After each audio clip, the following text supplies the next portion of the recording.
달러화 자산을 가지게 되면은 뭐 달러 가치가 여러분들 더 높아지니까. 자, 여기 이제 오늘 보시게 되면은 미국 증시에 투자하는 것은 100% 여러분들 뭐 이익이 된다 그렇게 볼 수 없지만 미국의 증시는 계속 우상향하기 때문에 승리하는 투자가 될 가능성이 높죠. 오늘 1926년부터 2024년까지 미국 증시가 여러분 손해를 본 시점이 어딘가라는 부분을 한번 계산을 해봤습니다. 여러분 이 한번 보시죠. 이걸 보시면은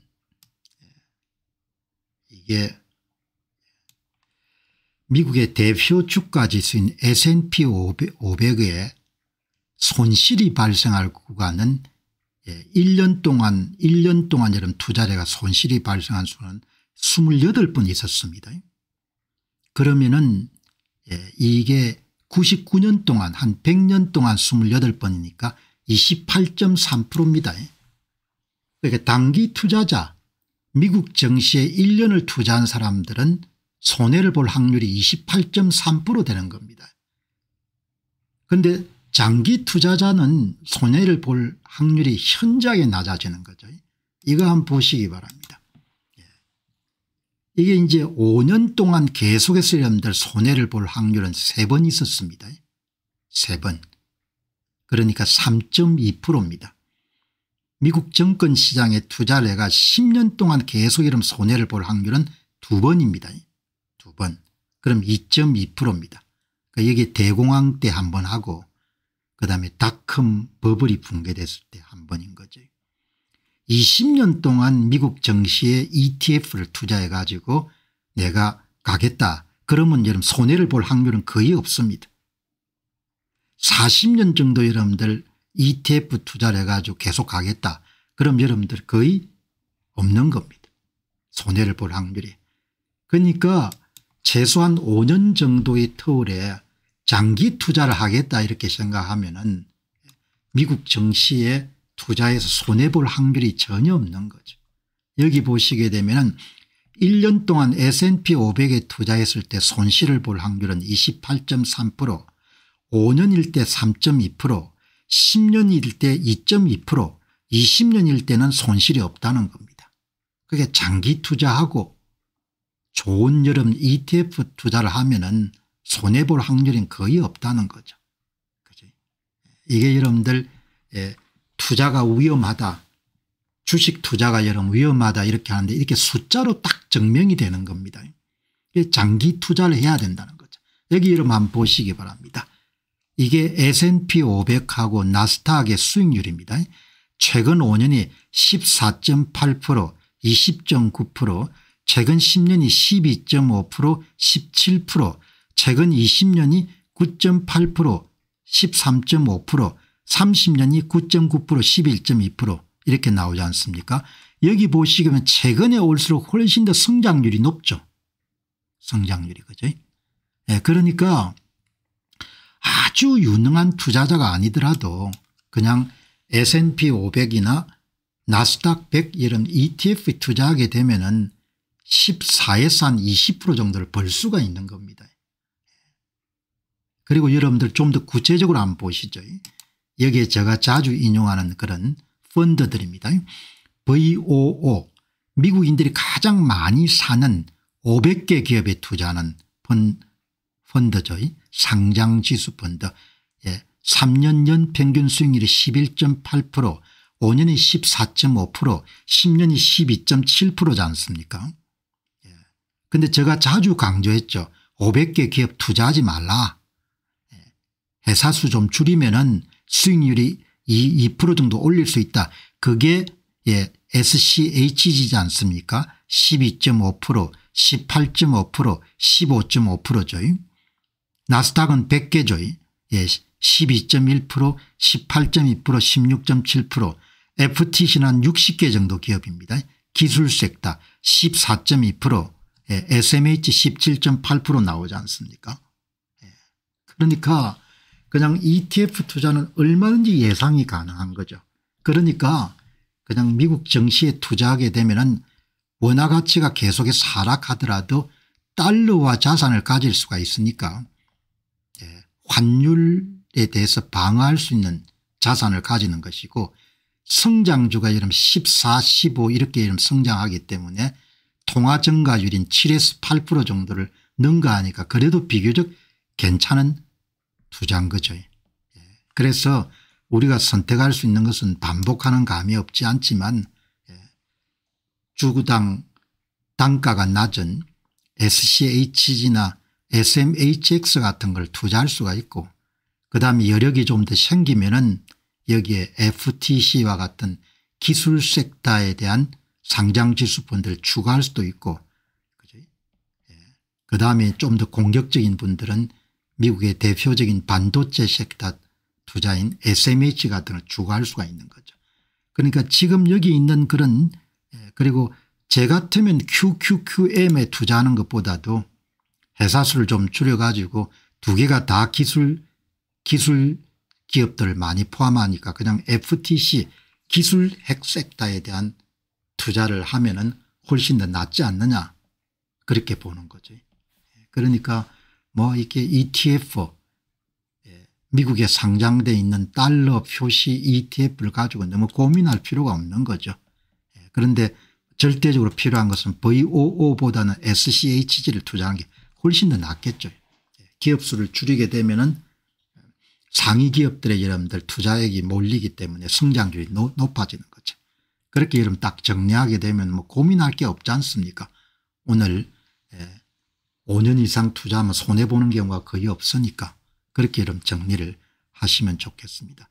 지금 이 비트코인 가격이 지금 계속 정체가 돼 가지고 고민하시는 분들이 계실 건데, 오늘 굉장히 유력한 이야기를 한번 말씀을 드리도록 그렇게 하겠습니다. 기관 투자자들이 꾸준히 이런 비트코인을 매입하는데, 이제 2025년만 하더라도 상장 기업들이 이러면 매일 1700개 정도 매입하지 않습니까? 시장에 나오는 신규 물량이 450개인데 그럼 가격이 올라야 되잖아요. 근데 가격이 계속 지금 정체 상태지 않습니까? 지지부진하는 거. 그래서 오늘 뭐 제가 방송 시작하기 전에는 바로 못 봤는데 가격이 지지부진하는 거죠. 여기에 성실한 전문가 조 버네트가 최근에 비트코인 가격이 횡보와 정체되는 시장 상황을 비트코인 IPO 가설로 설명하는데 상당히 설득력이 있죠. 그러니까 이 가설의 이름 핵심은 뭔가 하니까 비트코인이 상장 IPO 하는 거와 비슷하다는 거죠. 10수년간 오랫동안 비트코인을 장기 보유해왔던 사람들이 그걸 내다 파는 겁니다. 내다 팔고 그 내다 파는데 그 내다 파는 것이 시장 내 거래로 이루어지는 것이 아니고 장외 거래로 대부분 이루어지는 겁니다. 그 기관들이 IBIT와 같은 그런 대형 물량을 필요로 하는 기관들은 장외 거래를 통해서 여러분들 물량을 해소하기 때문에 기관 수요가 늘어나더라도 시장 내 거래가 아니니까 가격에 영향을 별로 안 주는 겁니다. 자, 여기 이제 조 버넷, 굉장히 성실한 전문가죠. 성실한 전문가. 여기 한번 보시죠. 저는 블랙록의 IBIT와 긴밀하게 협력하는 몇몇 개인들과 이야기를 나눴고, 그러니까 이 개인들이 주로 거래를 알선하는 사람들일 겁니다. IBIT가 100개를 원한다. 그럼 100개를 여러분들 시장 내에서 100개를 사는 것이 아니고 장외 거래를 알선하는 브로커라든지 회사들이 많은 겁니다. 유입되는 코인을 포함한 비트코인 흐름에 대한 명확한 입장을 정리하게 됐습니다. 그들은 지스레버가 비트코인 IPO 가설을 이야기한 것처럼 2025년에 일어난 대부분의 일들을 설명하기에 충분합니다. 올해 IBIT로 유입된 상장락의 자금은 단순히 수백 개 혹은 수천 개의 코인을 보유한 OG, 초기 고래라고 그렇게 하죠. 초기 보유자들이 그들의 보유분을 매각한 것입니다. 초기에 이런 판단을 잘해 가지고 수백 수천 개의 비트코인을 갖고 있는 사람들이 기관 투자자들에게 장외 거래를 통해서 여러분들 공급한 겁니다. 이제 그렇게 여러분들 그러면은 많은 그런 코인을 오랫동안 보유했던 그런 고래들이 더 이상 팔 코인이 없어지게 되면 그때부터 시장 내에서 새로운 비트코인 매수 주문이 일어나게 되고 가격이 올라갈 가능성이 높습니다. 이런 내용은 몇 번 이야기를 했죠. 몇 번 이야기했는데 오늘 조 버넷이가 여러분들 완전히 확인해 줬기 때문에 이 부분을 여러분들 한 번 정도 더 정리를 하겠습니다. 비트코인 지금 시세가 이렇게 기관 투자자들이 상당히 채택률이 높아지고 있음에도 불구하고 왜 이렇게 가격이 안 오르냐. 전통적으로 주식이 IPO를 하게 되면은 초기 투자자들이 되게 현금화를 하지 않습니까? 꼭 같은 상황이 지금 비트코인 시장에서 일어나고 있는 겁니다. 초기 대규모 보유자들이 아름아름으로 그렇게 이런 장외 거래를 통해서 기관 투자자들과 적정 거래에서 여러분들 물건을 넘기는 겁니다. 그러니까 개인 투자자로부터 기관 투자자로 계속 소유권이 이전해가는 그런 일들이 벌어지는데 그런 거래가 전부 장내 거래가 아니고 장외 거래에서 이루어지게 되니까 가격에 영향을 못 미치는 겁니다. 초기 투자자들이 차익을 실현하는 겁니다. 차익을.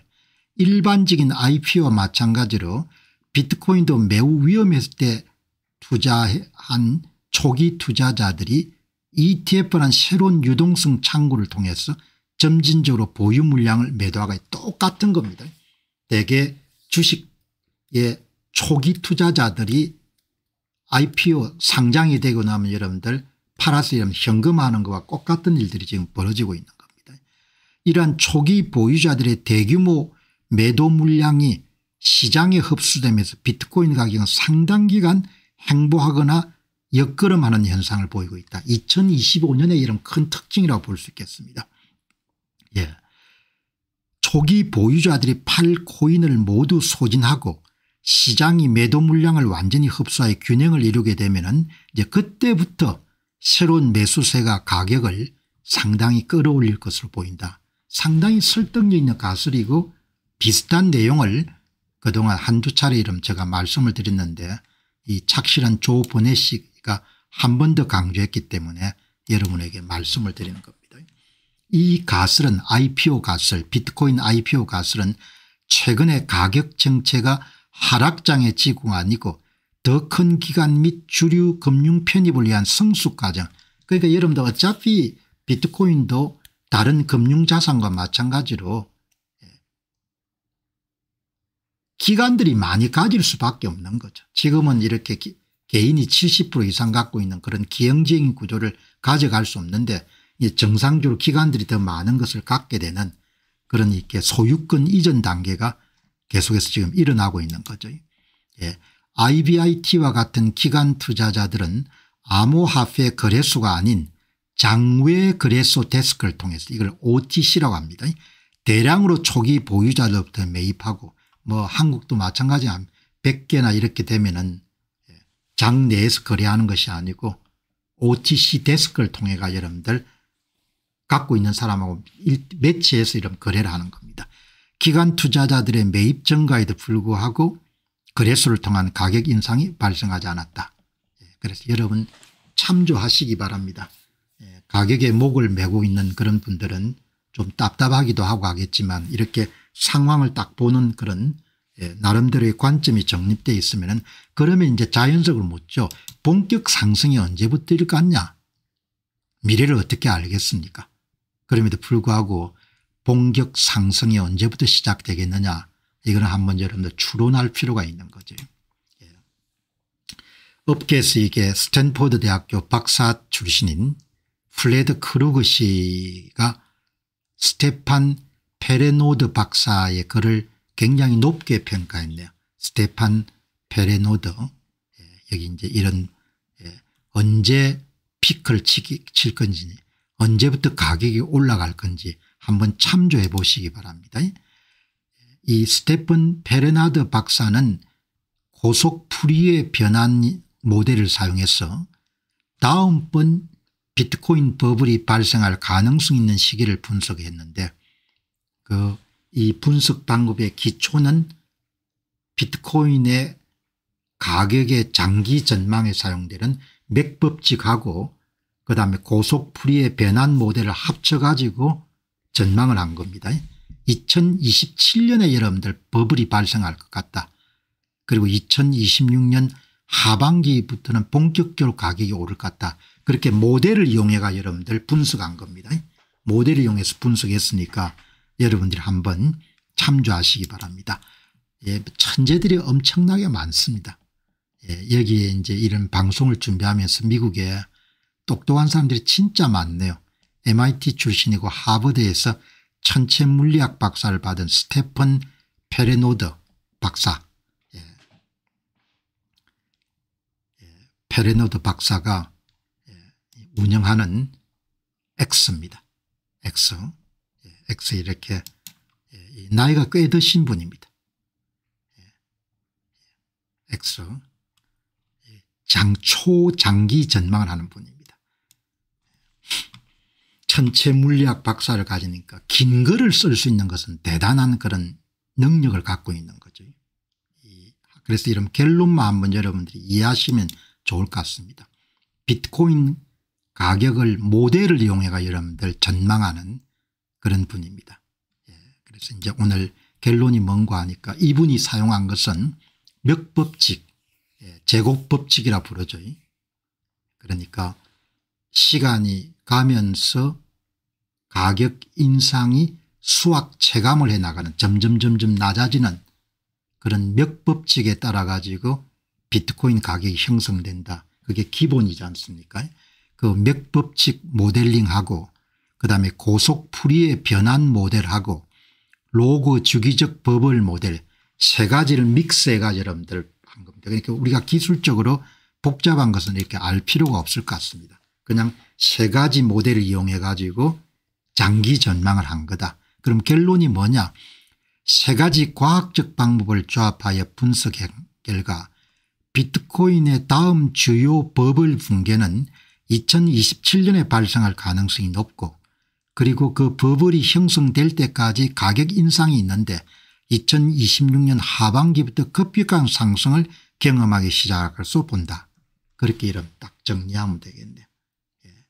인용할 만한 가치가 있는 분석 결과라고 생각하기 때문에 이렇게 해서 복잡하게 여러분들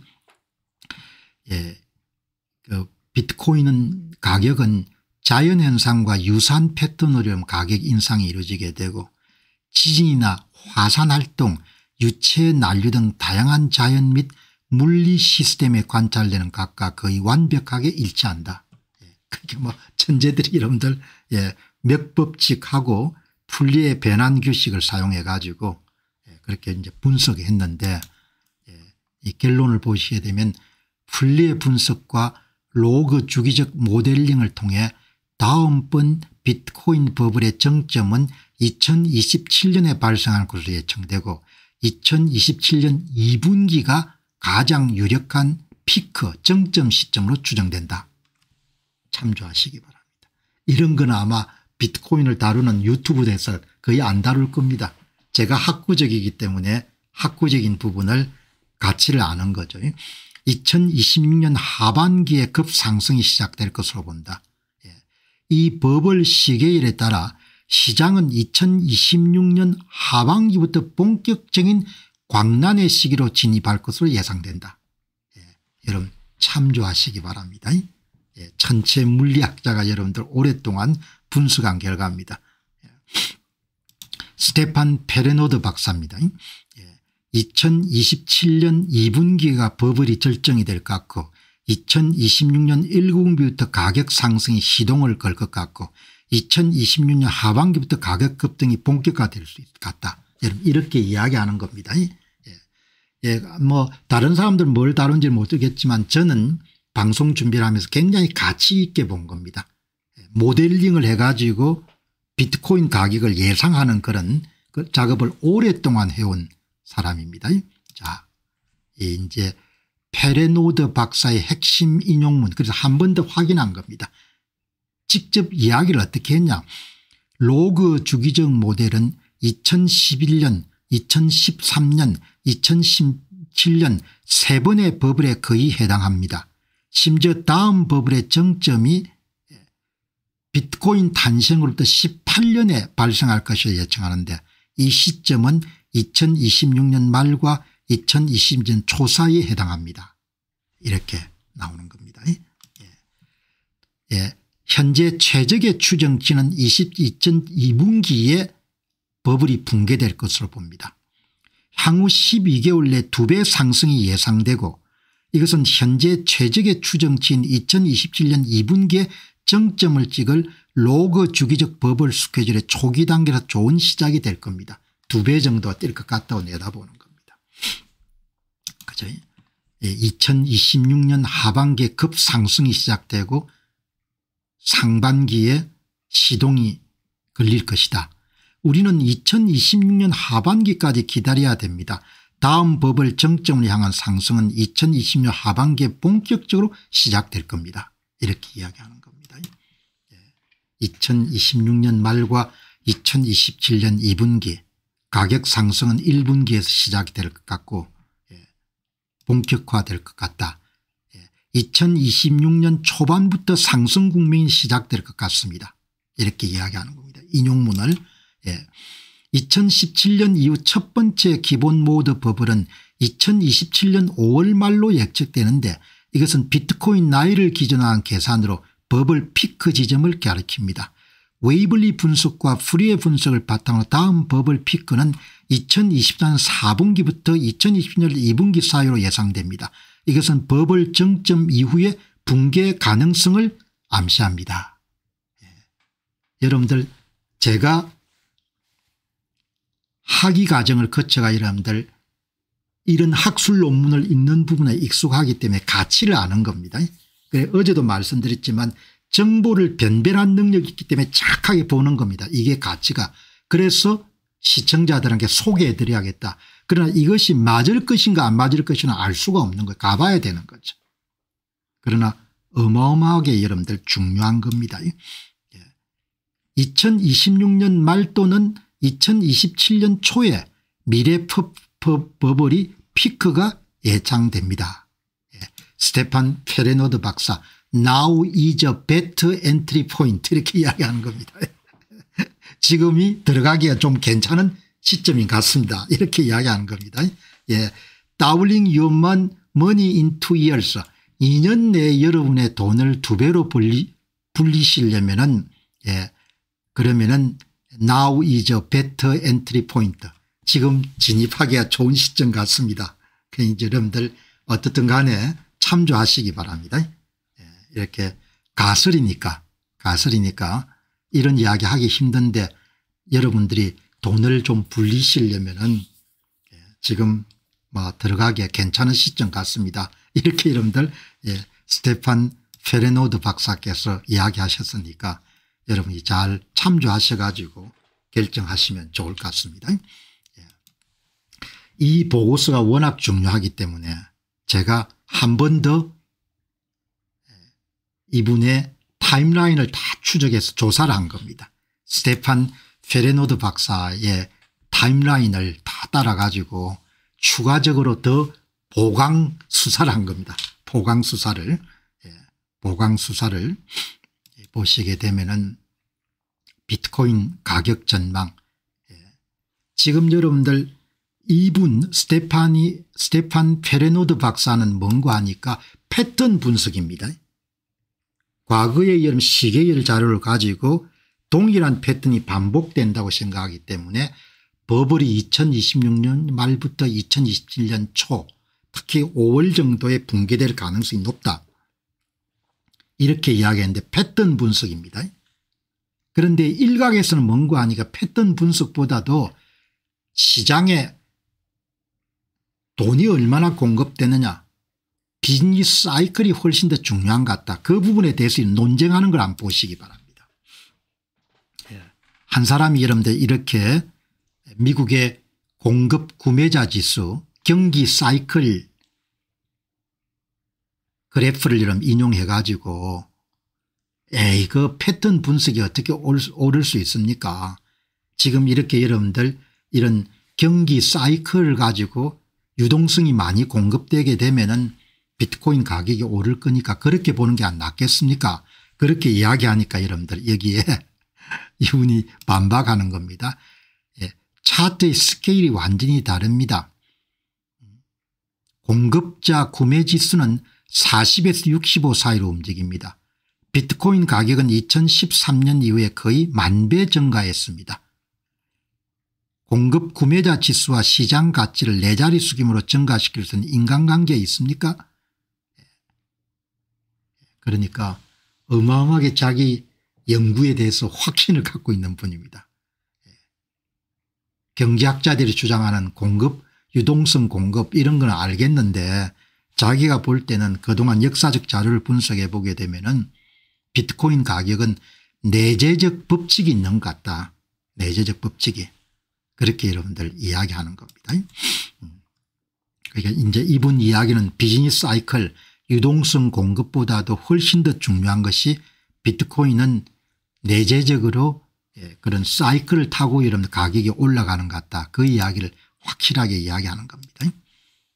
여기 보시면은 여기 이제 비트코인은 내재적 법칙이 있다는 겁니다. 인트린직 파워로 네이처니까 비트코인은 몇 법칙 제곱 법칙으로 훨씬 더 잘 설명이 된다는 겁니다. 비즈니스 사이클보다도 그죠? 비즈니스 사이클보다도 그렇게 이야기를 하는 겁니다. 자기 리서치에 대해서는 그냥 확신 경기 순환은 근본적인 동력이 아닙니다. 비트코인 가격을 결정하는 데이터와 분석이 보여주듯이 비트코인의 내재적 파워 법칙의 속성입니다. 이것은 경기 순환을 통한 변화보다 훨씬 가파른 함수입니다. 그래서 제 전망치가 더 맞을 겁니다. 이렇게 이야기를 하는 겁니다. 다음번 정점은 2022년 2007년 중반이고 그러면 거품이 왜 생기냐 이게 굉장히 중요하게 제가 본 겁니다. 거품이 왜 생기냐 이 스테파니 이런 박사가 파노 박사가 여러분들 거품이 왜 생기냐 기간 매입이 증가해가 거품이 생길 거라고 봅니다. 거품은 글로벌 자본의 유입으로 활성화될 때 발생합니다. 돈이 물려가지고 여러분들 가격이 많이 올라가지고 거품이 생길 거다 이렇게 보는 겁니다. 여기 보시게 되면은 이제 자기는 맥법칙하고 로그 주기를 가지고 분석했는데 펀다멘탈 피크는 2020년 중반이 될 것 같아. 거듭 제곱 법칙의 로그 주기적 거품 리듬을 더해 가지고 두 가지를 조합해서 다음번 근본적인 정점은 2027년 중반이 될 겁니다. 일부 전문가들이 이야기한 4년 반감기로는 환상입니다. 거품은 어떻게 생기냐 거품은 새로운 단계의 글로벌 자본이 활성화될 때 발생합니다. 반감기하고 관계가 없다는 겁니다. 더 파고들면 이런 복잡하니까 결론만 제가 한번 정리를 한 겁니다. 그래서 이제 스테판 페레노드 박사가 지금이 조금 들어가기는 괜찮은 것 같다. 그렇게 본인의 의견을 피력한 겁니다. 본인이 한 사람이 여러분들 이렇게 이런 모델을 제시하는 것이 위험하다고 하니까 단지 모델이 아니고 과학입니다. 경제물리학은 이름이란 과학입니다. 경제물리학은 어떤 경제현상의 내부 작동 원리를 이해하려고 하는 그런 분야입니다. 그래서 이제 조금 사는 게 좋겠습니다. 이렇게 이야기하는 겁니다. 돈을 불리려면은 오늘 공병호 TV를 보시는 분들이 부자 되기를 제가 소망하니까 이렇게 돈을 불릴 수 있는 방법을 이야기하는 겁니다. 저는 상당한 직관력이 뛰어난 리서치라고 보거든. 저는 유동성도 중시하지만 이런 패턴 분석도 가치가 있다고 보기 때문에 이렇게 보시면 되겠습니다. 기간 채택이 무진장 빠르게 일어나죠. 기간 채택이. 그래서 큰 돈이 아니더라도 비트코인이란 자산을 자기의 자산 할당의 일정 부분을 가지는 것은 대단히 중요하다고 봅니다. 엄청난 역사적 사건이 지금 터졌습니다. 그런데 오늘 왜 비트코인 가격이 빠지는데 이해가 안 돼요. 시장이 그렇게 미스테리한 겁니다. 미국의 연방정부가 공식적으로 비트코인을 인정한 사건이 어제 있었습니다. 예. 미국은 주요 기관이 미국의 정권거래위원회 SEC, 그다음 미국의 상품선물거래위원회 CFTC가 그동안 그런 비트코인과 암호화폐의 규제와 관련해서 많이 다투었지 않습니까? 비트코인이 상품이다 보는 쪽하고 비트코인이 정권이다 보는 쪽이 싸웠지 않습니까? 이 미국의 상품선물거래위원회가 암호화폐 현물 거래를 공식으로 승인한 겁니다. 큰 사건입니다.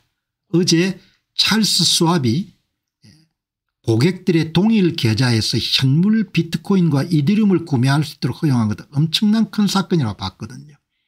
이게 지금 어제 발표된 겁니다. 암호화폐가 이제 공식적으로 연방 규제를 받는 자산으로 성격한 겁니다. 비트코인 및 암호화폐 연방 규제를 받는 공식 자산 지위를 획득한 겁니다. 대단히 중요한 사건입니다. 비트코인과 암호화폐 발전사에서 역사적 사건에 해당하는 겁니다. 제가 여러분들 이 논평을 통해서 여러분들에게 유익함을 가져다 줄 수 있는 것은 오로지 하나입니다. 오늘 이 방송을 보시는 분들이 나라는 많이 어려워질 겁니다. 억수로 어려워질 겁니다.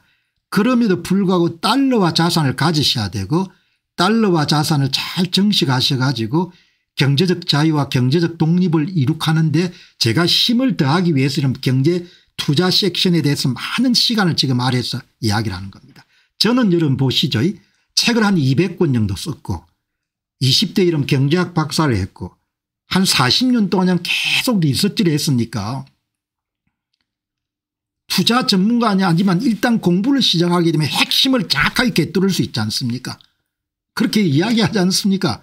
미국의 상장지수 펀드 ETF 걱정할 거 없다 이러면 한 5,000개 되지만 5,000개 중에서 딱 여러분들 7개로 여러분들 요약할 수 있다 이렇게 이야기할 수 있지 않습니까? 예.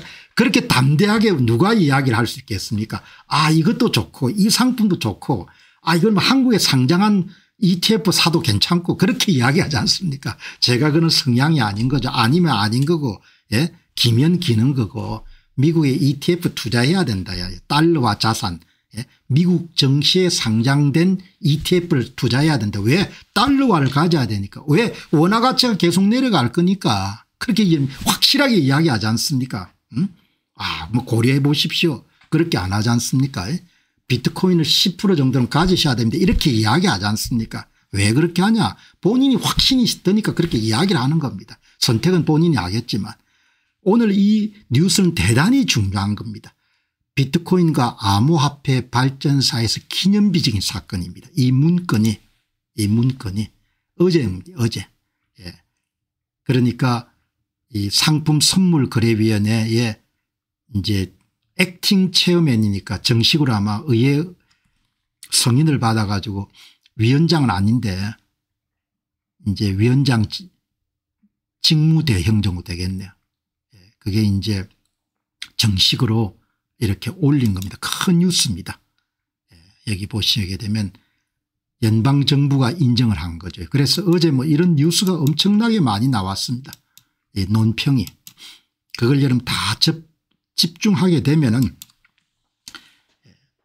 이게 여러분 무슨 사건인가 하니까 간단하게 정리하면은 미국의 상품선물거래위원회 캐롤라인 팜 대형위원장은 미국 상품선물위원회 등록 선물거래소를 통한 암호화폐 현물 거래를 공식적으로 승인한 조치는 비트코인 및 암호화폐 시장의 역사적인 의미를 가진 사건입니다.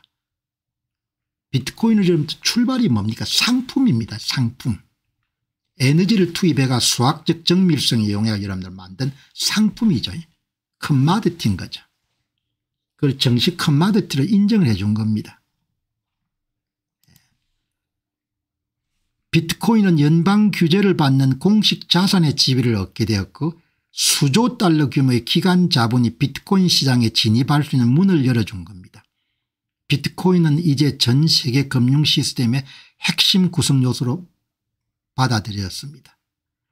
규제의 불확실성이 해소됐다마 비트코인의 시장 성숙도와 신뢰성이 극대화되고 다음 비트코인의 주요 성장 사이클을 이끌 기반이 마련된 겁니다.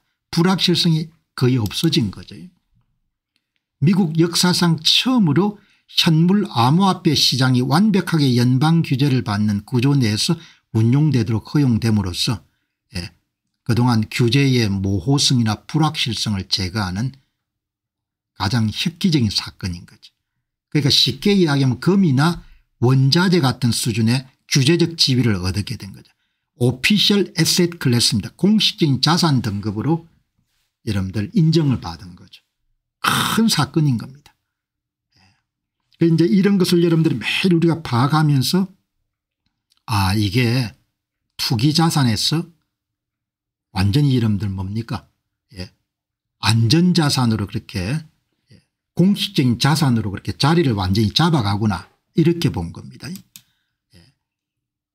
규제 대상이 아니었던 코인베이스나 바이낸스 같은 기존 현물 거래소와 달리 이번 승인으로 뉴욕 증권 거래소와 유사하게 완전히 규제되는 거래소에서 비트코인 현물을 사고 팔 수 있게 됐습니다. 그래서 기관들이 이제 안심하고 고객들의 자산 활동의 일정 부분을 포함할 수 있게 된 겁니다. 비트코인이 제도적으로 가장 접근하기 쉬운 대안자산으로 이제 자리를 잡은 겁니다. 기관 투자자들이 금과 은의 자산을 활동하는 것처럼 합법적으로 비트코인을 자산을 활동할 수 있게 된 거죠. 큰 사건인 거죠. 그래서 이번에 이 사건을 오렌지 특이점으로 여기는 겁니다. 비트코인이 글로벌 경제 시스템의 핵심으로 자리 잡아 더 이상 폭발적 성장을 막거나 되돌릴 수 없는 한계점을 돌파한 이걸 싱귤레리티라고 하지 않습니까? 특이점. 어떤 기술 변화에서 특정 시점을 중심으로 해서 엄청난 성장 속도가 여러분들 이루어지는 그런 시점인 거죠. 그러니까 미국의 행정당국이 굉장히 빠르게 움직이죠. 우리도 여러분들 그런 비트코인이나 이더리움 ETF를 한국의 자산운용사들이 만들어서 상품을 팔 수 있도록 허용을 해 줘야 돼요. 오렌지 특이점.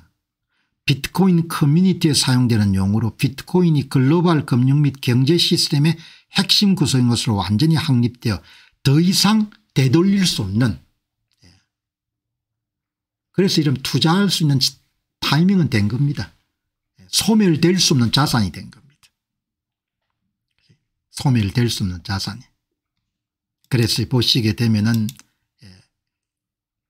전 세계적으로 제도적으로 가장 접근하기 쉬운 대안자산이 됐고, 유동성이 이제 여러분들 이런 자산에 투입될 수 있는 모든 주변 지식이 다 이렇게 이제 확정이 된 겁니다.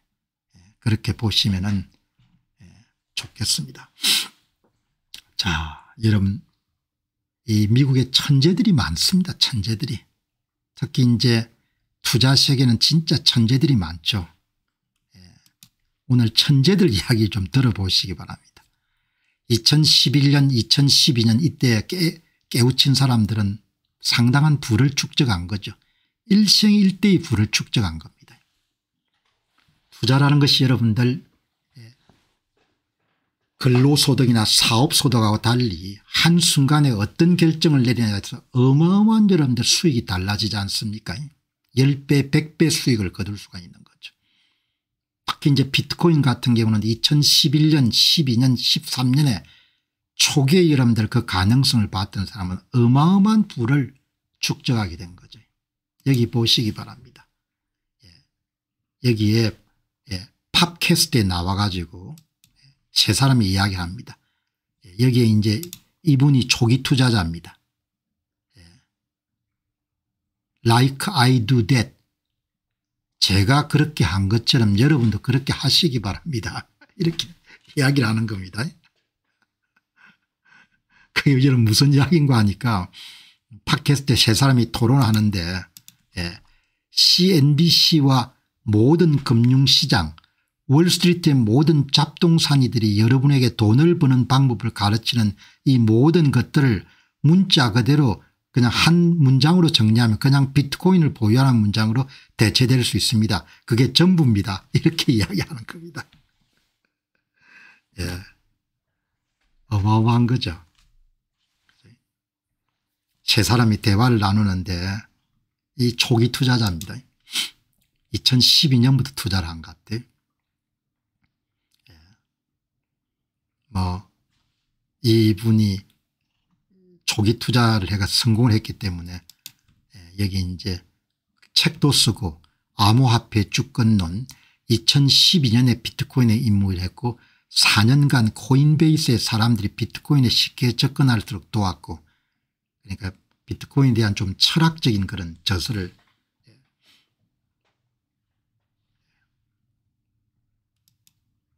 여기 보시기 바랍니다. 이 이야기를 한 겁니다.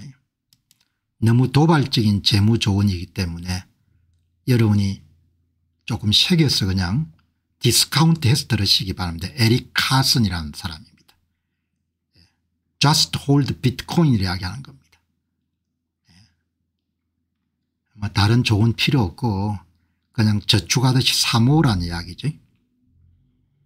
여러분의 롱텀 세이빙 테크놀로지, 롱텀 세이빙 어카운트, 장기 저축 기술, 장기 저축 계좌가 전부 다 뭡니까? 그냥 사서 모으는 겁니다.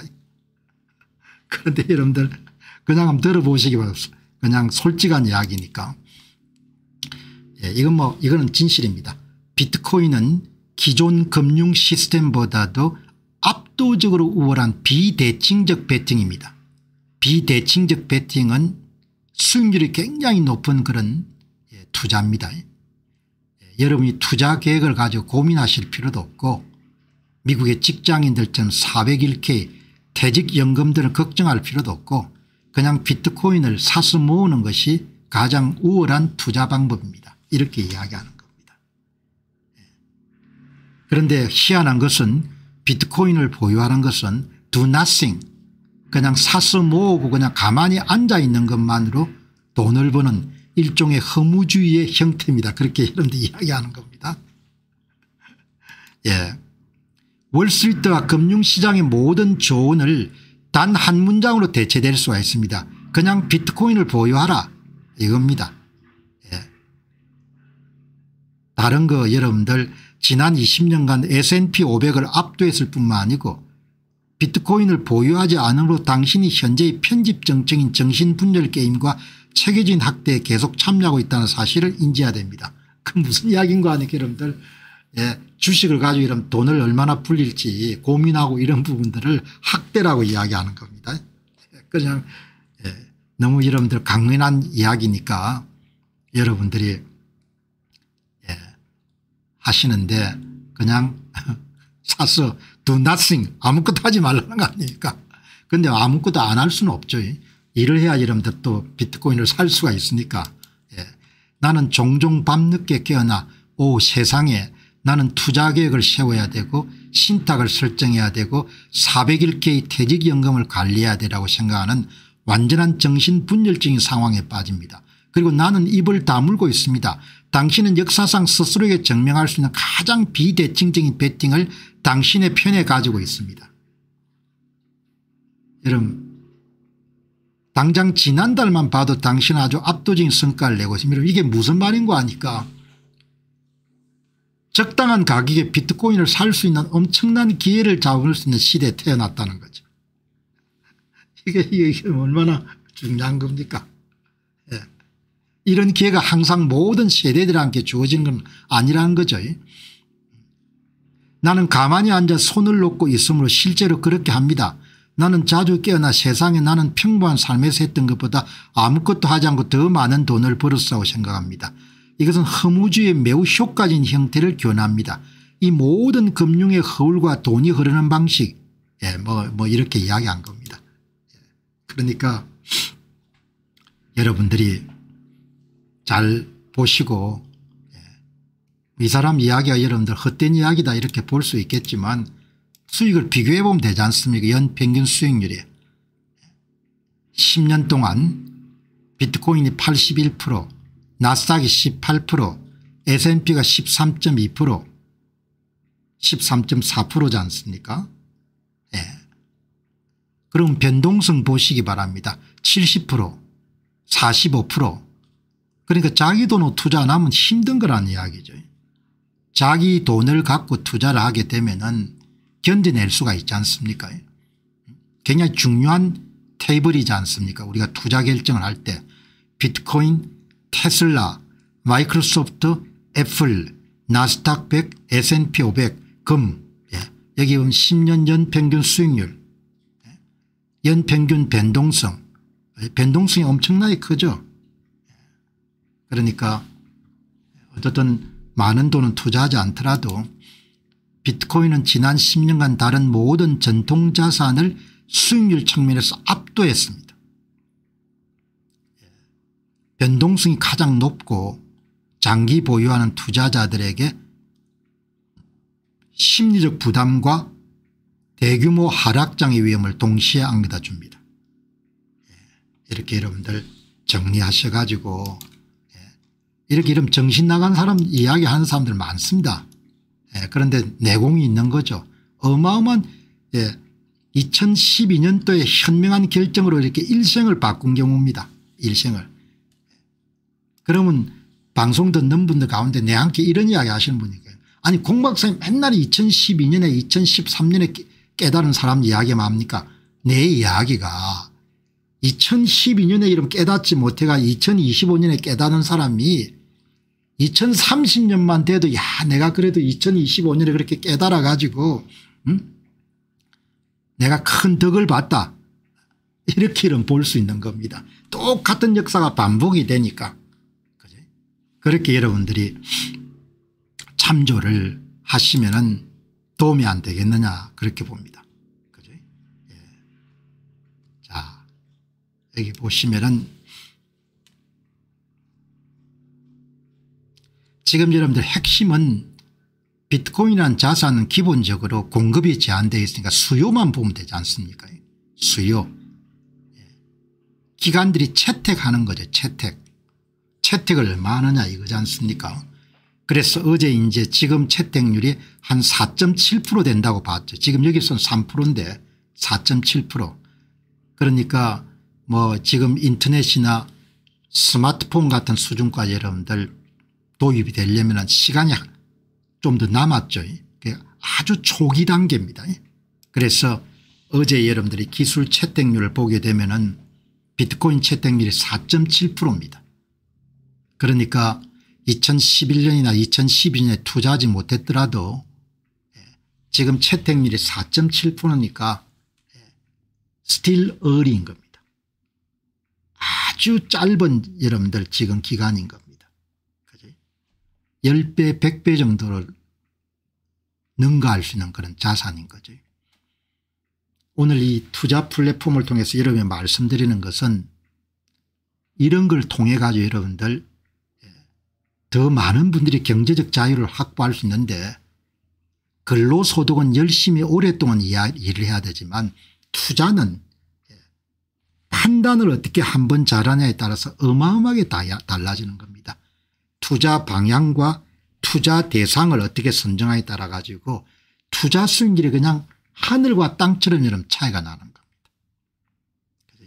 그래서 이런 계속해서 이렇게 이야기를 한 겁니다. 어제 기업들의 채택률 말씀드렸지 않습니까? 6개월 전에 80개 기업인데 지금 150개 기업. 어제 방송에서 여러분들 기업들이 리버라는 그런 비트코인 금융 서비스 회사를 조사에 따라 가지고 상장회사들이 그냥 수직으로 상승하지 않습니까? 채택하는 것이. 그런데 이제 오늘은 은행들이 어떻게 채택하는 걸 보시면 되는 겁니다. 돈을 직접 운영하는 사람들이 지금 얼마나 바삐 움직이는가. 이게 지금 트렌드를 이야기해 주는 거지 않습니까? 우리가. 비트코인은 채택률 싸움입니다. 채택률. 채택률만 본인이 판단이 있으면 그다음 투자하면 되는 겁니다. 공급은 고민할 것 없습니다. 공급은 제한되어 있으니까 경쟁자도 없습니다. 경제 주체들이 얼마나 채택하는 어제는 기업을 봤습니다. 오늘은 여러분들 은행들이 어떻게 하는지 보시면 이게 최신 키노트 스피치입니다. 아마 어제 그제 정도 했을 겁니다. 어제 그제 정도 바이낸스 위크에 나가가지고 마이크로 스트래티지의 마이클 세일러 공동 창업자가 한 이야기인 겁니다. 가장 잘 알겠죠.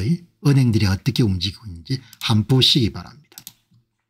모든 은행들이 지난 6개월 동안 입장을 완전히 뒤집었습니다. 시티, JP모간, 웰스파고, 뱅크 오브 아메리카가 모두 다 비트코인의 수탁, 담보, 신용 등 전체 은행 시스템 비트코인을 중심으로 재건되고 있습니다. 만약 여러분이 아직도 어답션 웨이버, 도입의 물길을 기대하고 있다면 바로 이것입니다. 어마어마하게 중요한 이야기를 하지 않습니까? 어제 보셨죠? 어제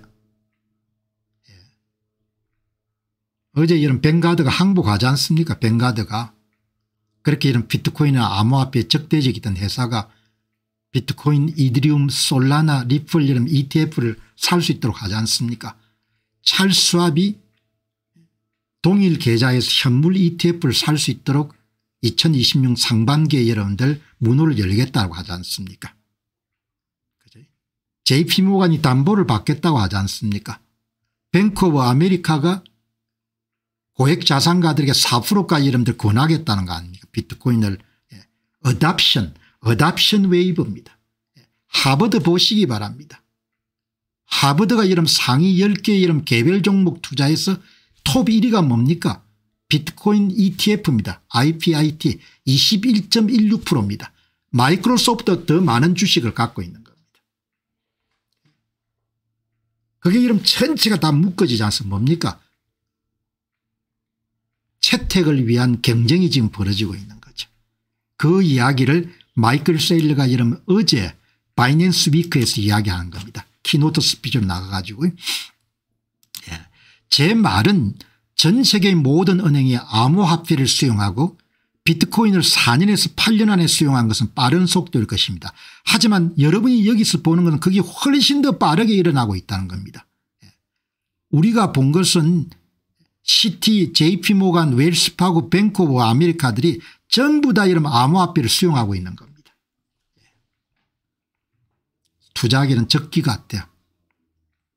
9만 원대 10만 원대 이때 여러분들 더 떨어질 거라는 이런 가능성을 제시하는 분도 있지만 그건 여러분이 판단하셔서 결정을 자기 자산의 10% 정도 할당하는 겁니다.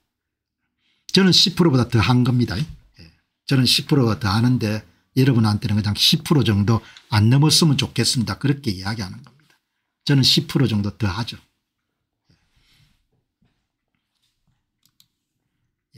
여기 독일에 있는 분이네. 겔이라는 분이 뭐라고 이야기하느냐. 재미있는 부분은 모두가 도입의 물길이 요란하고 극적일 거라고 예상합니다. 그러나 그렇지 않습니다. 도입의 물결은 수탁 서비스 제공, 담보정책, 신용부서가 모델을 업데이트하는 방식으로 조용히 나타납니다. 마이클 세일러의 지금 이야기는 6개월 전만 하더라도 불가능하게 들렸을 겁니다. 그죠? 조용하게 이루어지는 거죠. 정부에 우리가 민감해야 되는데 생활인 입장에서는 너무나 바쁘기 때문에 항상 이 문제를 여러분들 집중해서 볼 수 있는 그런 여력이 없기 때문에 중요한 정보도 놓치고 중요한 정보와 중요하지 않은 정보를 변별하는 능력도 그렇게 뛰어나지 않지 않습니까? 여러분 제가 선거를 5년 파고들었거든요. 선거를 5년 동안 이런 파고들게 되면 한국 선거를 전부 다 볼 수가 있는 겁니다. 아마 대한민국의 한국 선거의 실상을 가장 정확하게 진단하고 증거를 제시하는 사람 한 사람일 겁니다. 파고들어야 되거든요. 미국의 여러분들 달러와 자산의 이런 파고들면서 비트코인을 이런 다루게 되는데 매일 이런 보지 않습니까? 하루에 이런 얼마 정도 투자합니까? 8시간에서 9시간 투자하지 않습니까? 1년 365일 동안 이런 8시간 9시간 계속 공부를 하는 겁니다. 그게 얼마나 여러분들 지평이 넓어지겠습니까? 그 정보를 가공해가 여러분들 2시간 정도의 여러분의 방송을 내보내는 겁니다. 여러분이 투자 결정하시는 데 큰 도움이 될 겁니다. 젊은 분들도 유능하신 분이 있겠지만 저처럼 이렇게 훈련을 잘 받은 사람들이 많지가 않을 겁니다. 정보를 다 연결하지 않습니까? 연결해 가지고 미래가 어떻게 바뀔 것이라는 부분에 여러분들 가설을 만들자는 시나리오를 이런 정보들이 전부 다 연결되는 겁니다. 모두가 일찍 알아차리기가 힘듭니다. 아마존이 상장할 때 가능성을 알 수가 없습니다. 월마트도 알 수 없고 특별한 능력이 가진 사람이 아는 거죠. 여기 보시기 바랍니다. 사람들 가운데 99%는 1999년에 아마존의 비즈니스 모델을 이해를 못했다는 거죠. 지금의 월스트리트들은 비트코인을 이해를 못하는 겁니다. 그래서 95%가 여러분들 아직도 여러분들 고개를 절레절레 흔들지 않습니까? 지금 뭐 어떠냐. 사람들 가운데 99%가 2025년도에 마이크로스트래티 여러분들 비트코인을 사서 모아가지고 신용을 만들어 비트코인을 더 사모으는 그런 비즈니스 모델을 이해할 수가 없는 겁니다. 오늘도 여러분들 보니까 MSTR 주식이 많이 떨어졌더군요. 그런 확신이 있는 사람은 그때 사겠죠. 뭐 170불 160불에. 이게 다 교훈인 겁니다. 이게 여러분들 이 업계를 보게 되면은 롤렌스 레파드란 분이 상당히 제가 볼 때는 나이도 있고 전통금융업계 매니저로 오래 활동하신 분이기 때문에 제가 글을 읽어보면은 굉장히 이름도 스마트한 분입니다. 책도 쓰고 나이가 꽤 많이 들었을 것 같아요. 이번에 빅프린트란 책을 썼네요. 롤렌스 레파드. 롤렌스 레파드. 그러니까 이렇게 좀 내공이 있는 사람들을 많이 만나는 거죠. 여기 여러분들 제트로 토로라는 사람이 엘살바도르의 여러분들 미팅에 가가지고 이 레파드 씨를 만난 이야기를 적어놨네요. 롤렌스 레파드는 전체 비트코인 생태계에 제가 가장 좋아하는 관점 중 하나를 갖고 있고 하버드 MBA를 가진 성공적인 펀드 매니저입니다. 비트코인과 오스트리안 학파 경제학에 관한 그런 책을 쓸 수 있다는 것은 상당한 그런 생각이 정리되어 있는 사람이죠. 롤렌스 레파드. 여러분들 뜬금없이 롤렌스 레파드를 왜 소개하냐. 롤렌스 레파드가 여러분 뭐라고 이야기합니까? 여러분 고민하지 마시기 바랍니다.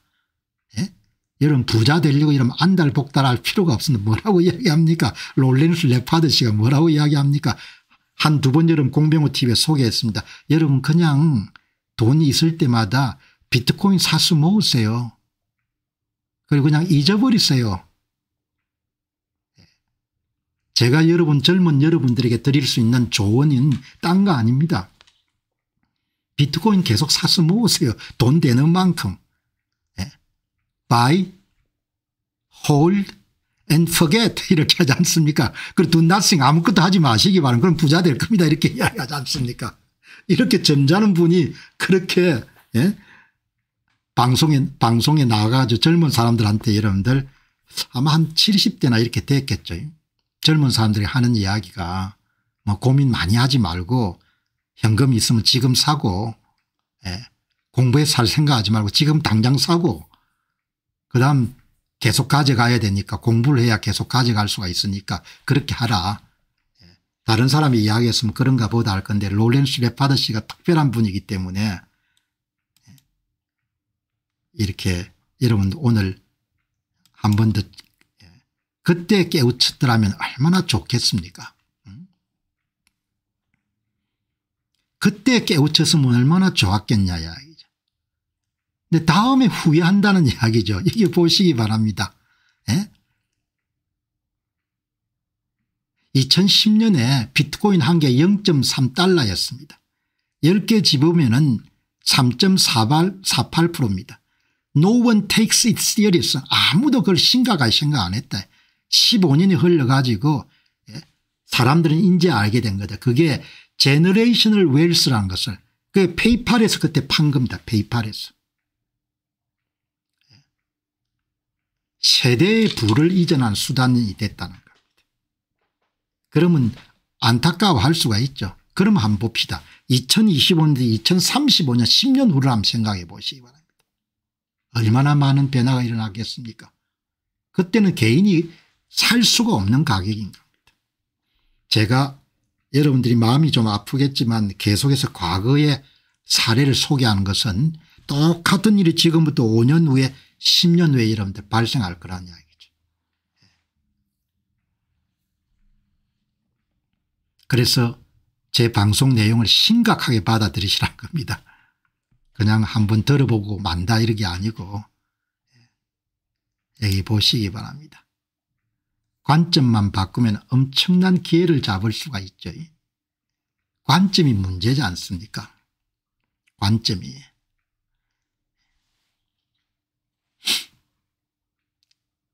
세계관이 문제거든요. 제가 언젠가 방송 마치고 그런 이야기를 한번 했지 않습니까? 여러분들이 이제 댓글을 올리시는데 그때 제가 이런 이야기를 했죠. 내가 가끔 내 자신에 대한 장점을 한번 생각해 보는데 많은 장점을 찾을 수 없지만 가장 귀한 장점 중에 하나가 뭐냐 이야기죠. 그게 새로운 것, 좋은 것, 귀한 것을 만나게 되면은 수용하는 능력이 굉장히 빠르다는 겁니다. 수용하는 능력이.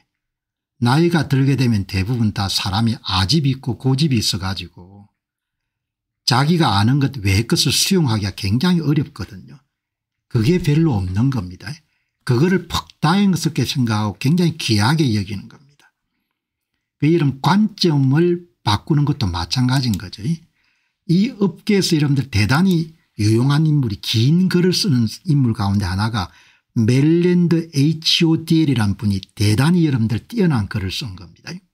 글을 읽을 때마다 새로운 것을 생각해 볼 수 있도록 하는 거죠. 이번에도 굉장히 긴 글을 쓴 겁니다. 긴 글을. 그런데 한 번 더 생각하게 하는 거죠. 가격? 내가 11만 불에 샀다. 너무 중요한 거 아니다 이야기죠. 지금 여러분들 한 9만 불 떨어졌다. 그렇게 중요한 게 아니라는 겁니다. 이 보시기 바랍니다. 긴 글을 썼는데 비트코인을 여러분 대할 때는 단기 가격 변동, 반감기, 유동성 주기 등에서 완전히 벗어나야 됩니다. 가격은 신호고 단기 변동은 의미가 없습니다. 점점 비트코인을 공부하게 되면은 가격이 얼마냐 이런 부분이 별로 중요하지 않다는 겁니다. 어차피 이기는 게임이니까. 그 개념을 진정으로 비트코인을 여러분들이 공부하셔서 이해하시게 되면은 피터 던워스의 프레임워크처럼 비트코인을 단순히 투자 대상인 자산으로 봐서는 안 됩니다. 굉장히 중요한 의미인 겁니다. 이런 관점 전환이 이루어지게 되면은 가격이 피크를 치든 바닥을 치든 어차피 안 파는 겁니다.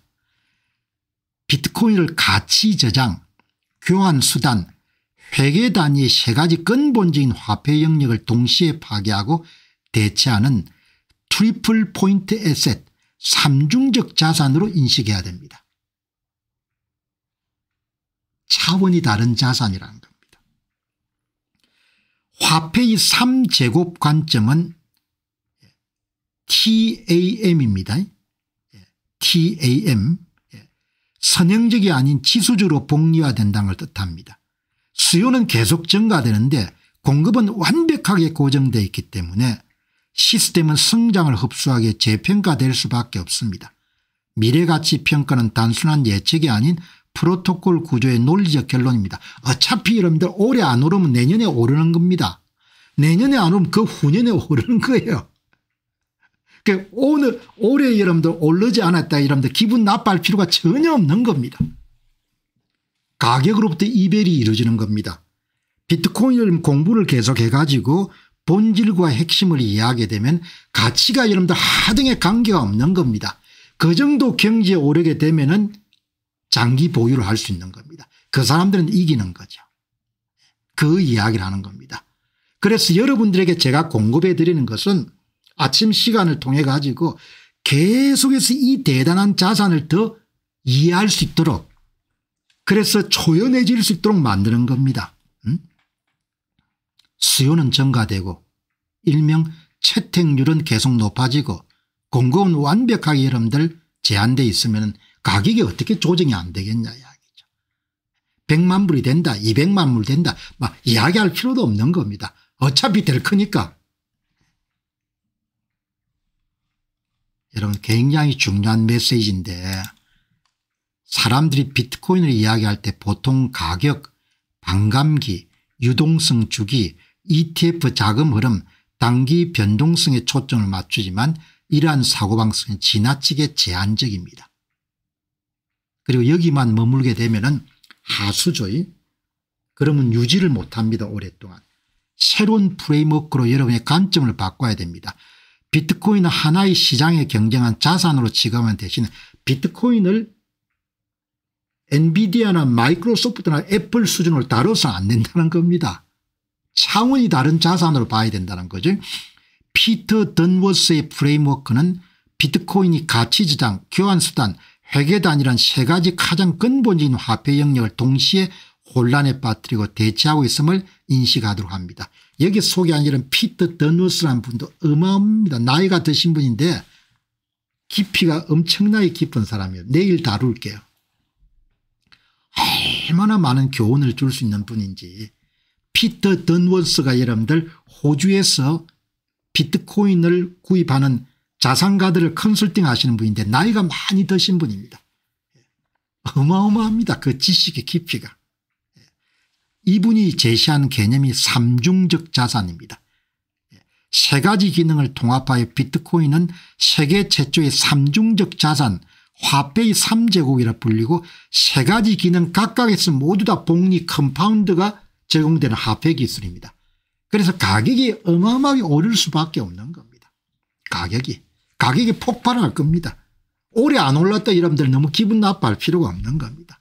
11만 불에 좀 샀다 여러분들 후회할 필요가 없는 겁니다. 나중에 여러분들 가격이 증가한 걸 보면은 그 12만 불 샀든 8만 불에 샀든 별로 중요한 게 아니니까. 이 프레임을 이해하게 되면은 대화는 단기 가격 움직임에서 글로벌 금융 시스템의 구조, 법정 화폐 구조와 비트코인이 흡수하는 총자산으로 전환되게 됩니다. 이렇게 되면은 선형적인 방식이 아니고 지수적인 방식으로 복리화를 하기 때문에 가격이 천정부지로 올라갈 수 있는 거죠. 여러분 비트코인을 처음에 살 때 저는 마이크로소프트 주식을 팔았고 애플 주식을 팔았던 겁니다. 엔비디아 주식도 팔았고 테슬라 주식도 팔았던 겁니다. 브로드캄도 팔았고 TSMC도 팔았던 겁니다. 그때는 여러분 뭔가 하니까 그때는 매그니피센트 세븐과 같은 그런 주식에와 대항되는 주식 정도로 생각하는 겁니다. 자산으로. 그러나 공부가 계속 깊어지게 되면은 이제 차원이 다른 겁니다. 그냥 그런 식물 관련 자산대 하고 이게 차원이 달라지는 겁니다. 차원이. 화폐 시스템을 이해하게 되고 법정 화폐 시스템의 여러분들 구조를 이해하게 되고 그리고 대한자산으로 생각하게 되면은 그러면 이게 산술적 성장하는 게 아니고 지수적 성장하는 자산이구나 그런 결론을 내리게 되는 겁니다. 여기 피터 던워스란 분은 내일 제가 집중적으로 다루도록 하겠습니다. 피터 던워스는 고정된 발행량의 화폐 네트워크가 끊임없이 확장되는 경제활동과 어떻게 상호하는지 명확하게 설명합니다. 글로벌 결제 흐름과 화폐 처리량의 공급 일정이 영구적으로 제한된 자산과 충돌할 때 시스템은 그 부하를 처리하게 자신을 재평가할 수밖에 없습니다. 여러분 가격이 오를 수밖에 없습니다. 2027년 5월에까지 많이 올랐다 떨어질 거다. 그럼 별로 중요한 게 아닌 겁니다. 그런데 왜 오늘 소개했냐. 살까 말까 하는 분들이 계시기 때문에 소개를 해 준 겁니다. 가격은 재조정될 수밖에 없는 겁니다. 글로벌 금융 시스템이 이런들 100번이 될 때 30년이 걸리지 40년 걸릴 때 별로 중요한 게 아닌 겁니다. 어차피 될 거니까. 세대 간 부를 이전하는 정도로 생각하시면 되는 겁니다. 그러면 완벽하게 이기겠죠. 법정화폐는 계속 가치 하락이 이루어질 것이고 수량은 계속 늘어날 것이고 경제성장은 계속 이루어질 것이고 비트코인은 공급이 제한되어 있고 수요는 폭발할 것이고 그럼 가격이 얼마나 되겠습니까? 100만 불, 200만 불, 300만 불 더 가죠. 더 가게 되는 겁니다. 그래서 공부를 해야 되는 겁니다. 공부를. 저와 함께 이렇게 공부를 계속 해야 되는 겁니다. 공부를 해야 여러분 더 깊게 파고드는 겁니다. 피터 더먼스란 분은 이 비트코인 수탁 및 상속을 돕는 오스트레일리아 활동하시는 분인데 굉장히 나이가 드신 분이네요. 이렇게 여러분들 정리를 한 겁니다. 여기 보시면은 이분인데 이 할아버지입니다. 할아버지. 할아버지인데 얼마나 여러분들 대단한 그런 오늘 이거는 내용이 너무 좋기 때문에 메릴랜드 H.O. 대리님이 쓰신 거는 가격에 대한 집착을 완전히 멈추라는 겁니다. 그리고 비트코인을 하나의 시장에서 경쟁하는 자산으로 취급하지 말고 세 가지 화폐형의 근본적인 파괴라는 파괴적 혁신으로 보라는 거죠. 그렇게 되면은 시야가 완전히 넓어져가 완전히 다르게 본다는 겁니다. 글로벌 경제 흐름과 화폐 처리형의 공급 일정이 영구적으로 제한된 자산과 충돌할 때 시스템은 그 부하를 처리하게 자산을 재평가하도록 강요받게 됐습니다. 가격을 재조정할 수밖에 없다는 거죠. 뭐 너무나 뻔하지 않습니까? 수요하는 사람은 많아질 것이고 공급은 제한되어 있으니까 폭발하겠죠. 뭐. 딴 게 없지 않습니까? 이 전환이 완전히 펼쳐지는데 30년 또는 40년이 걸린다 하더라도 문제가 없다는 거죠. 숫자에 집중하지 마시고 타임라인에 집착하지 마시고 그리고 본질을 이해하시기 바랍니다. 본질을 이해하시게 되면은 그러면 여러분들 담대하게 여러분들 유지할 수가 있겠죠. 여러분 오늘 방송 내용의 핵심은 여러분들이 한 10% 정도 자기 자산에서 활당하시고 저는 10% 이상 정도 갖고 있으니까 여러분 한 10% 정도 자기 자산에 그리고 가장 중요한 그런 투자 자산은 달러와 표시 ETF를 여러분 중심으로 해가지고 설령 비트코인 투자에서 문제가 발생하더라도 자기 자산이 크게 여러분들 손상이 발생하지 않도록 대부분은 미국의 성장주나 성장주 ETF를 가지면 되겠죠. 그 ETF는 제가 여러 번 그동안 말씀을 드렸으니까 참조하시면 좋겠습니다. 여러분 투자를 하시면은 일단 사람이 굉장히 성실해집니다. 그리고 투자는 투자 방향하고 투자 대상을 잘 선택해야 됩니다. 그러니까 제가 일찍부터 말씀드렸다시피 같은 돈을 미국 시장에 투자할 때 슈더, 찰스 왑에서 여러분들 선택한 성장 배당주 SCHD에 투자할 거냐 아니면 SCHG, SCHD 디비던드에 투자할 거냐 SCHG 글로스에 투자할 거냐 이런 게 대단히 중요한 거죠. 지금 이제 SCHD를 샀던 고객들이 많이 한국뿐만 아니라 미국에서도 여러분들 돈을 대부분 다 수거하는데 성장률이 낮으니까 그래서 미국에 여러분들 미국 증시에 투자할 때는 두 가지 방법이 있지 않습니까? 원화 표시 자산에 투자하는 것이 있고 미국 시장에 투자하는 상품도 달러화 표시 자산이 있지 않습니까? 많은 사람들이 원화 표시 자산을 선택을 하죠. 편리하니까. 그러나 저는 방송 처음부터 달러화 자산에 돈을 집어넣어야 된다. 그거는 그 당시에 이미 원화 가치 하락이 구조적인 그런 현상으로 자리 잡을 거다 이렇게 본 거지 않습니까? 그러니까 성장주에 투자를 해야 되는 거죠.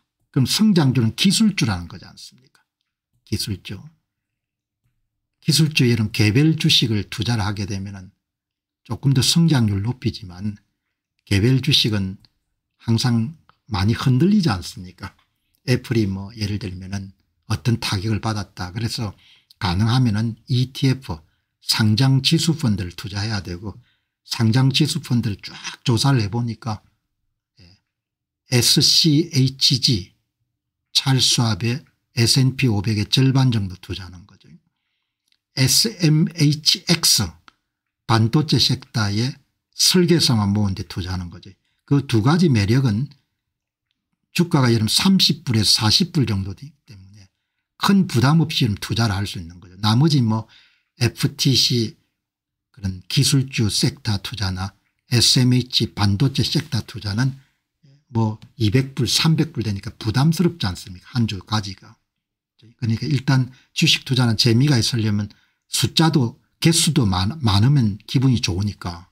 그러니까 시작 단계에 있는 분들은 SCHG SMHX 이 두 종목을 가지고 시작을 해보면 되겠죠. 그리고 뭐 제가 단호하게 입장을 필요가 하지 않습니까? 나스닥 100에 투자하는 것보다도 역사적 조사를 해보게 되면은 그냥 기술 섹터 투자가 더 나은 것 같다. 한 2% 정도 높으니까. 그리고 운용 수수료도 싸고 그러면 QQQ나 QQQM보다는 FTC나 XLK 이렇게 여러분들 기술주 섹터에 투자하는 게 더 낫겠죠. 그죠? 이 투자 방향 투자 대상을 잘 선택해 가지고 그다음부터는 뭐 기계적이니까 굉장히 이런 영어 표현으로 보링한 투자를 하는 거죠. 매월 돈이 생기면 투자하는데 이제 거기에서 비대칭적 수익률 투자금은 낮지만 투자 수익을 극대화할 수 있는 그런 게 바로 비트코인 투자지 않습니까? 비트코인 투자는 비대칭적 어시메트릭 일드 수익률 비대칭적 비대칭적 투자라고 이렇게 볼 수 있으니까 자산에 여러분들 일정 부분을 투자할 수가 있는 거죠. 저는 공식적으로 10% 정도를 여러분한테 이야기하는 겁니다. 10% 이야기하는데 저는 10%보다 좀 더 하죠. 10%보다 더 하는 겁니다. 그러나 변동성이 워낙 크기 때문에 10% 정도 했으면 좋겠다는데 그거는 여러분이 선택하시고 미국에서 좀 더 전설적인 재무자문가로 성공한 릭 엘드만은 뭐 더 공격적이지 않습니까? 은퇴자들이 수명이 길어지기 때문에 돈이 자기보다 더 오래 살게 만들기 위해서 주식 비중을 높여야 되고 특히 주식 비중 가운데 절반 정도는 암호화폐나 비트코인에 투자해야 된다. 그렇게 과감하게 이야기하지 않습니까? 최소 10% 평균 25% 공격적인 사람은 40%까지 하라 이렇게 이야기를 하지 않습니까? 그건 여러분들이 이제 판단하시는데 돈이 많으면 이제 암호화폐 영역까지 넣을 수 있겠죠. 이더리움이나 솔라나나 뭐 그다음에 리플이나 이렇게 미국에서 이미 ETF 승인을 받은 그런 암호화폐들은 현재 토커나이제이션 그런 경향이나 이런 걸 보게 되면은 앞으로 여러분들 유망하죠. 그리고 릭 엘드만의 보고서를 보게 되면 코인화 토큰화가 2030년에 시장 규모가 17억 불 비트코인이 19억 불 그러니까 두 개 종목에 두 개 다 투자해도 좋겠죠. 그러나 이제 투자금이 우리가 그렇게 많지가 않으니까 그런 경우는 이제 비트코인에 이제 집중하는 것도 괜찮겠죠. 저는 비트코인만 하는 겁니다. 돈이 더 있으면 이더리움도 좀 투자를 했으면 좋겠는데 뭐 그거는 더 욕심이 너무 많은 것 같고 그냥 자기가 선택하고 확신이 있는 부분에만 계속 투자를 하는 거죠. 그래서 오늘 제가 솔직하게 이야기하지 않습니까? 대부분 미국의 기관 투자에서 권하는 것은 고객들에게 1%에서 4% 정도를 비트코인을 투자하는 것도 괜찮겠다 이렇게 이야기하죠. 최근에 뱅크 오브 아메리카가 4%니까 대개 1%에서 4% 정도 권하고 릭 엘드만 같은 사람은 10% 25% 40%인데 본인은 40% 훨씬 더 많은 것 같아요. 많을 수밖에 없죠. 2012년부터 투자를 했으니까. 그죠? 그리고 이제 뭐 비트코인에 대해서 어마어마하게 열렬한 옹호자들은 70% 이렇게 투자하는 사람도 있죠. 뭐 클루그 같은 사람 70% 정도 투자하는데 그 사람들은 부자니까 좀 손상받더라도 관계없지 않습니까? 그런데 우리는 10% 기본을 하되 조금 더 할 수 있는 것은 본인이 알아서 판단하셔야겠죠. 그럼 본인이 결정하시는 사안이니까. 저는 내가 조금 더 해도 괜찮겠다 그렇게 생각해 가지고 그렇게 결정을 했으니까. 그럼 포트폴리오 전체를 보면은 70에서 90% 정도는 ETF가 차지하는 거지. 그러니까 그거는 일종의 파이낸셜 포트레스라고 볼 수 있지 않습니까? 그냥 요새인 겁니다. 요새. 설령 여러분들 비트코인이 완전히 실패하더라도 70에서 90% 정도의 자기 자산은 손상이 없으니까, 그러면 제가 제안한 방식대로 미국의 여러분들 성장주 ETF를 투자하게 되면 연평균 20% 내의 성장은 계속할 거란 말이죠. 그러니까 비트코인의 혹시 문제가, 왜 제가 혹시 문제가, 저는 실패할 거라고 보지 않지만, 그러나 모든 주식 투자라는 것은 기본적으로 0.001%도 여러분들 실패할 가능성이 있기 때문에 실패할 가능성이 있다고 하죠. 그러니까 완벽한 무위험 자산이라 그런 이야기를 안 하는 거죠. 그러나 그동안 여러분들이 보시다시피 기간 채택률이라든지 은행 채택률이라든지 여러 가지 상황을 보게 되면은 원금이 크게 손상이 일어나거나 이렇게 될 가능성은 없는 거죠. 그렇게 해서 이런 자산 관리를 해 나가면은, 그러면은 시간이 가면서 여러분들 경제적 자립을 할 수가 있고, 특히 유대인들의 이런 금융 지식의 핵심이라는 것은 기본적으로 복리의 힘을 아는 겁니다. 복리, 컴파운드. 복리의 힘을 알기 때문에, 복리의 힘은 보통 사람들이 언제 체험할 수가 있느냐. 미국의 ETF를 투자를 해가지고 한 2년 정도 딱 여러분들 투자를 해보게 되면, 아, 복리가 이런 거구나. 야, 좀 더 내가 일찍 이런 걸 깨우쳤으면 얼마나 좋았을까, 이런 생각을 갖게 되거든요. 그러니까 그런 금융 지식이나 투자 지식은 간단 명료한데 누군가 그걸 여러분들 아주 설득력 있게 그 사람한테 제안을 안 하는 겁니다. 그럼 비트코인 같은 것도 보면 내가 10% 정도 사시는 게 좋겠다는 거예요. 왜냐하면 일생일대 여러분들 기회라고 보기 때문에. 왜냐하면 5년 10년을 지나면 그 가격으로 못 산다는 거죠. 물건이 없는 건 아니죠. 물건은 항상 나올 수 있는, 그러나 가격이 천정부지로 뛰겠죠. 기간 외에는 개인 투자자들이 구입하기가 굉장히 어려운 자산이 안 되겠습니까? 그러니까 오늘 제가 여러분 거의 쉬는 날이었기 때문에 이 방송을 통해서 여러분들 제공되는 그런 정보나 지식은 특정 개인에게 대한 그런 재무적인 그런 조언이나 이런 부분은 될 수 있지만 여러분들이 판단하셔야 되죠. 그러니까 차라리 그냥 금융 지식이나 투자 지식을 공유하는 플랫폼에서 우리가 활동하고 있다, 이렇게 보시면 되겠죠. 얼마나 여러분들 나라가 어렵지만 대단한 시대인 겁니까? 왜 대단한 시대냐. 첫 번째가 여러분 한 사람이 한 40년 정도 여러분 리서치를 해온 사람이 매일 8시간에서 9시간 정도 학습한 내용을 실시간으로 전 세계 시청자들하고 2시간 정도 공유할 수 있는 이런 시대가 언제 어느 세대가 여러분 이런 정도의 유익함을 누렸겠습니까?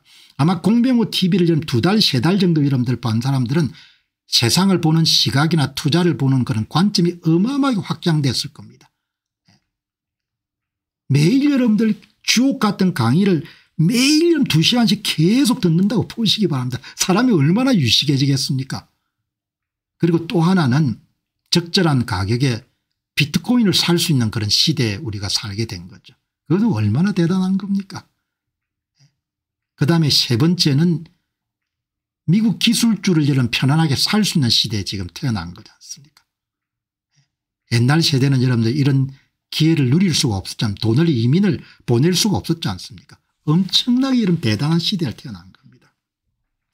나라 일에 대해서 관심을 가져야겠지만 나라 일이란 것은 수천만 명이 여러분들 모여가지고 만든 집단적 의사결정이니까 뭐 우리가 여러분들 그 길로 가서 안 된다 그렇게 하더라도 다미처가 여러분 그렇게 갈 수밖에 없지 않습니까?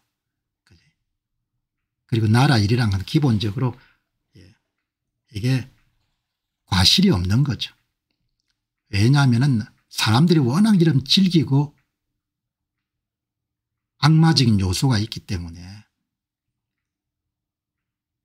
선한 길이라든지 정의로운 길을 선택 안 하는 경우가 엄청나게 많거든요.